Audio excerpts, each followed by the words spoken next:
పరిశుద్ధ గ్రంథం నుండి అపోస్తలుడైన పౌలు ఎఫెసీయులకు రాసిన పత్రిక 4వ అధ్యాయం చదువుకుందాం. ఇప్పుడు కృపకల దేవ, కృపామయుడా, కృపావరం కలిగిన మా దేవ, నీకు స్తుతులు స్తోత్రాలు వందనాలు చెల్లిస్తున్నామయ్యా. తండ్రి, నీ వాక్య ధ్యానం చేచుండగా మా మనస్సులను, మా ఆలోచనలు నీ ఆధీనంలో ఉంచుకుని మమ్మల్ని నడిపించమని యేసయ్య పరిశుద్ధ నామం అడిగి వేడుకుంటున్నాను మా తండ్రి. ఆమేన్. పరిశుద్ధ గ్రంథం నుండి అపోస్తలుడైన పౌలు ఎఫెసీయులకు రాసిన పత్రిక 4వ అధ్యాయం చదువుకుందాం ఇప్పుడు. కాబట్టి మీరు సమాధానమను బంధం చేత ఆత్మ కలిగించు ఐక్యమును కాపాడుకొనుట యందు శ్రద్ధ కలిగిన వారే ప్రేమతో ఒకరినొకరు సహించుచు మీరు పిలువబడిన పిలుపునకు తగినట్టుగా దీర్ఘశాంతముతో కూడిన సంపూర్ణ వినయముతోనూ సాత్వికంతోనూ నడుచుకునవలనని ప్రభువును బట్టి ఖైదీనైన నేను మిమ్మను బతిమాలుకొనుచున్నాను. శరీరం ఒక్కటే, ఆత్మయు ఒక్కడే. ఆ ప్రకారమే మీ పిలుపు విషయమై ఒక్కటే నిరీక్షణ యందుండుటకు పిలువబడితిరి. ప్రభువు ఒక్కడే, విశ్వాసం ఒక్కటే, బాప్తిజం ఒక్కటే, అందరికీ తండ్రి అయిన దేవుడు ఒక్కడే. ఆయన అందరికీ పైగా ఉన్నవాడై అందరిలోనూ వ్యాపించి అందరిలో ఉన్నాడు. అయితే మనలో ప్రతి వానికిని క్రీస్తు అనుగ్రహించు వరము యొక్క పరిమాణము చొప్పున కృప ఇయ్యబడెను. అందుచేత ఆయన ఆరోహణమైనప్పుడు చెరను చెరగా పట్టుకొని పోయి మనుష్యులకు ఈవులను అనుగ్రహించనని చెప్పబడి ఉన్నది. ఆరోహణమాయననగా ఆయన భూమి యొక్క క్రింది భాగములకు దిగననియు అర్థమిచ్చుచున్నది గదా. దిగినవాడు తానే సమస్తమును నింపునట్లు ఆకాశమండలములన్నిటికంటే మరి పైకి ఆరోహణమైన వాడును అయ్యున్నాడు. మనమందరము విశ్వాస విషయములలోనూ దేవుని కుమారుని గూర్చిన జ్ఞాన విషయములలోనూ ఏకత్వము పొంది సంపూర్ణ పురుషుల మగు వరకు, అనగా క్రీస్తునకు కలిగిన సంపూర్ణతకు సమానమైన సంపూర్ణత కల వారమగు వరకు ఆయన ఈలాగు నియమించెను.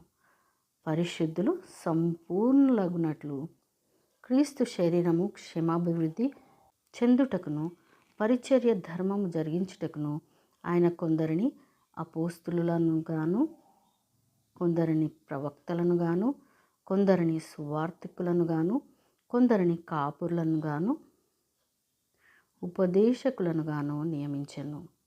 అందువలన మనమిక మీదట పసిపిల్లలమై ఉండి మనుష్యుల మాయోపాయముల చేత వంచనతోనూ తప్పు మార్గమునకు లాగు కుయుక్తితోనూ గాలికి కొట్టుకొని పోవునట్లు కల్పింపబడిన ప్రతి ఉపదేశమునకు ఇటు అటు కొట్టుకొని పోవచ్చు అలల చేత ఎగుర కొట్టబడిన వారమైనట్లుండక ప్రేమ కలిగి సత్యం చెప్పుచు క్రీస్తు వలె ఉండుటకు మనమన్ని విషయములలో ఎదుగుదాము. ఆయన శిరస్సై ఉన్నాడు.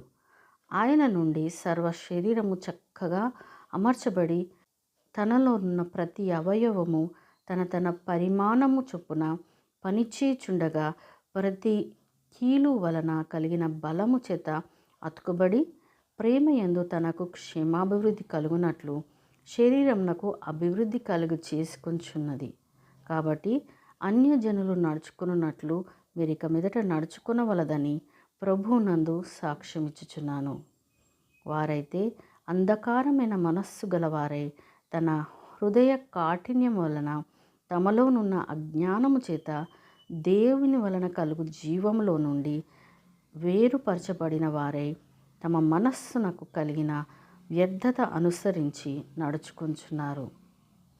వారు సిగ్గులేని వారయుండి నానా విధమైన అపవిత్రతను అత్యాశతో జరిగించుటకు తమ్మును తామే కాముకత్వమునకు అప్పగించుకొనిరి. అయితే మీరు యేసును గూర్చి విని ఆయన యందలి సత్యం ఉన్నది ఉన్నట్టుగానే ఆయన యందు ఉపదేశించబడిన వారైన ఎడల మీరలాగున క్రీస్తును నేర్చుకున్నవారు కారు.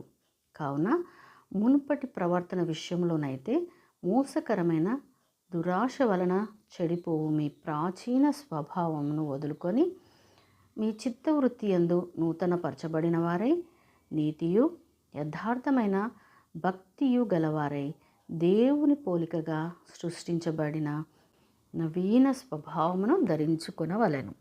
మనము ఒకరికొకరము అవయవములై ఉన్నాము గనక మీరు అబద్ధమాడుట మాని ప్రతి వాడును తన పొరుగు వానితో సత్యమే మాటలాడవలెను.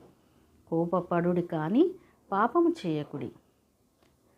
సూర్యుడు అస్తమించు వరకు మీ కోపము నిలిచి ఉండకూడదు.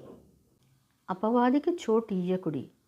దొంగిలు వాడు ఇక మీదట దొంగిలక అక్కరగల వానికి పంచిపెట్టుటకు వీలు కలుగు నిమిత్తము తన చేతులతో మంచి పని చేయొచ్చు కష్టపడవలను. వినువారికి మేలు కలుగునట్లు అవసరమును బట్టి క్షేమాభివృద్ధికరమైన అనుకూల వచనమే పలుకుడి కానీ దుర్భాష ఏదైనను మీ నోట రానియకుడి. దేవుని పరిశుద్ధాత్మను దుఃఖపరచుకుడి. విమోచన దినము వరకు ఆయన యందు మీరు ముద్రింపబడి ఉన్నారు. సమస్తమైన ద్వేషము, కోపము, క్రోధము, అల్లరి, దూషణ, సకలమైన దుష్టత్వమును మీరు విసర్జించుడి. ఒకని ఎడల ఒకడు దయ కలిగి కరుణాహృదయులై క్రీస్తునందు దేవుడు మిమ్మును క్షమించిన ప్రకారం మీరును ఒకరినొకరు క్షమించుడి. దేవుడు తన పరిశుద్ధ వాక్యమును మనందరి హృదయంలో ఫలింపచేయును గాక. ఆమెన్.